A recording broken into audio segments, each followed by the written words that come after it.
Hey folks, welcome to week 5. So we're looking at chapter 5 this week, and it's about LGBTQ and legal histories.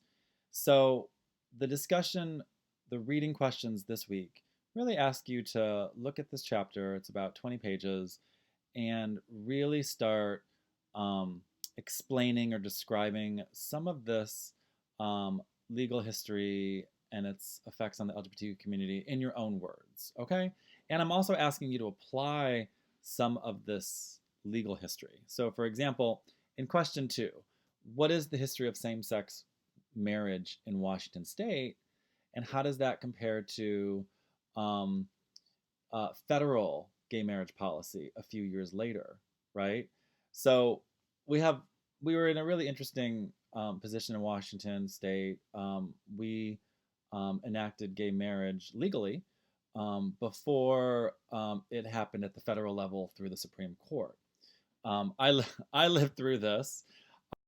So if you go to, you could Wikipedia, there's lots of information about this if you don't know the exact history, right? So it actually, Washington State got gay marriage through a referendum, but it was actually through opponents of gay marriage. They threw it to a referendum, and it actually did the opposite. It passed, right? Most of the state was behind it. You can look at the exact numbers. Um, so I was actually a volunteer for that campaign or that referendum. I remember calling voters at their homes sometime in 2012. And oh, I hated it, like cold calling random voters to talk about why they should like um accept the referendum, right? Was yeah, it was very difficult. Um and I remember getting some like pushback on that and people who were against the referendum. So it was a really interesting time, folks. And this is just 2012, right? This wasn't that long ago. So I'm fascinated by, how some states were able to pass gay marriage before there was federal law, right? Before it became the law of the land through the Supreme Court. I think Massachusetts, like years before, was the first state.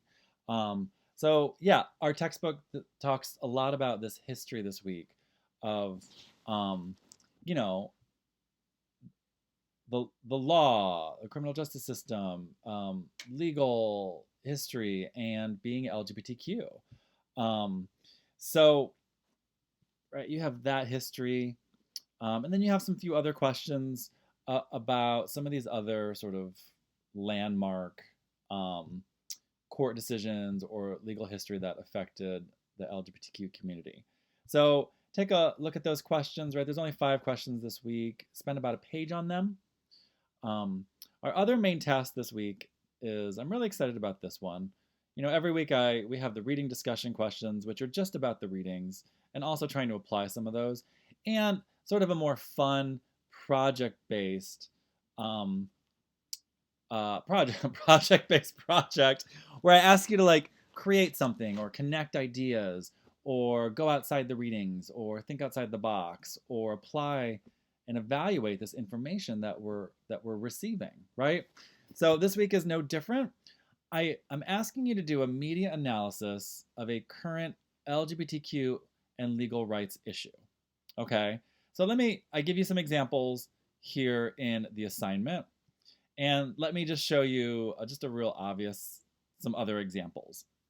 So I think the easiest way to work is I've given you a link to a bunch of global, international, world newspapers, right? So you could pick any of these newspapers. I've chosen several. You could also just stay in the U.S. or Canada or Mexico. Does that make sense? You can stay in North America or South America, um, and just see how newspapers here in this bioregion have looked at this topic, right, of LGBTQ rights, right? But I'm interested in like Al Jazeera's, take, or the Mail and Guardian, or the Warsaw Voice, or Toronto Sun. Does that make sense? Or the LA Times or the Irish Times, right? There's all these great, the Jamaica Observer, Havana Times, right? So, if you haven't read an international paper a lot, this is your chance, right? So I'm asking you to take a look at a newspaper, a news source, and just look at how it covers a LGBTQ um, legal history or rights topic. Okay? So, for example, I'm really interested in gay marriage. Obviously, the whole world, doesn't have that, right? It's just like some countries.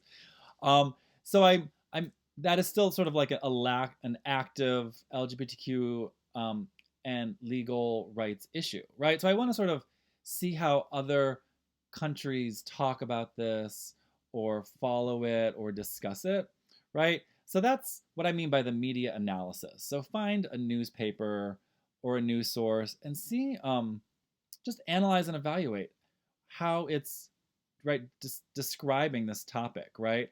How does the news report or doesn't report sexuality, gender, LGBTQIE identities, experiences, and legal histories, right? So try to pick um, a topic that links to law, rights, etc., right?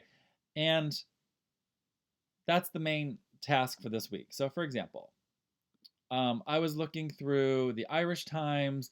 I was looking through the South African Times newspaper, right? So two different newspapers. I was also looking through the LA Times, the Seattle Times. I noticed that the South African Times, um, look at how the news, right, is reporting on this. Is there selection bias? Is there gatekeeping bias? Um, are are there loaded words being used? Does that make sense? So I noticed that in the South African Times, they they only quote the Pope, Pope Francis, right? Because he sort of made a rule change on same-sex blessings, right? And this is sort of like a right. It's not really a legal right. It's more of like a religious right. But I'm interested in how it connects to uh, same-sex marriage as a legal right, which the Catholic Church says, no, we're not blessing that, right? We are only um, making sort of like a blessing of an individual. We're not blessing the marriage because, right, it goes against whatever Catholic teaching they say it goes, right? So I was interested in how the South African Times was covering this as a religious right or a legal right, and they only cite the Pope. I noticed that they don't quote anyone from the LGBTQ community, which is what this issue is about, right? So I was like, okay, right, that sort of seems to be a selection bias, right? And then I go over to the Irish Times, and I found this like a fascinating contrast. The Irish Times starts its article by literally interviewing and quoting nun Janine Gramick, who is an LGBTQ advocate for gay marriage within the Catholic Church. She's a nun who believes in gay marriage. So I found it fascinating that the Irish Times starts with the LGBTQ perspective, and other newspapers, and it's not just the South African Times, other newspapers, they don't even interview the LGBTQ community or someone from that community or an LGBTQ lay person or religious or spiritual person, like nobody. So I find that interesting. So I would sort of use this as to talk about. Like I would describe, what's going on here, how different newspapers, it's the same information, right? The Pope has made a small crack in blessing gay people, right? And different newspapers, different news organizations are talking about this in kind of different ways, right? Selection bias, gatekeeping bias, using loaded language, right, to describe things. Um, I was looking at Fox News and they use some loaded words like shocking, right? Like the people have been shocked within the Catholic Church. So that's a very loaded word, shocked, right? You could say, yeah, people have had disagreements within the cat. See the difference? Like that's a more neutral term. Yeah, people are having disagreements about doctrine within the Catholic Church on gay marriage, gay blessings. No, they're shocked. Right? People are shocked that this is happening. So that essentially is your project this week, is to just find a news source or two news sources and just look at how they're covering sort of an LGBTQ and sort of legal issue, right, or legal rights issue. Okay, that is this week. Can't wait to see what you folks say. I'm so excited. Email me if you want to meet in office hours over Zoom. Okay, bye. Thank you.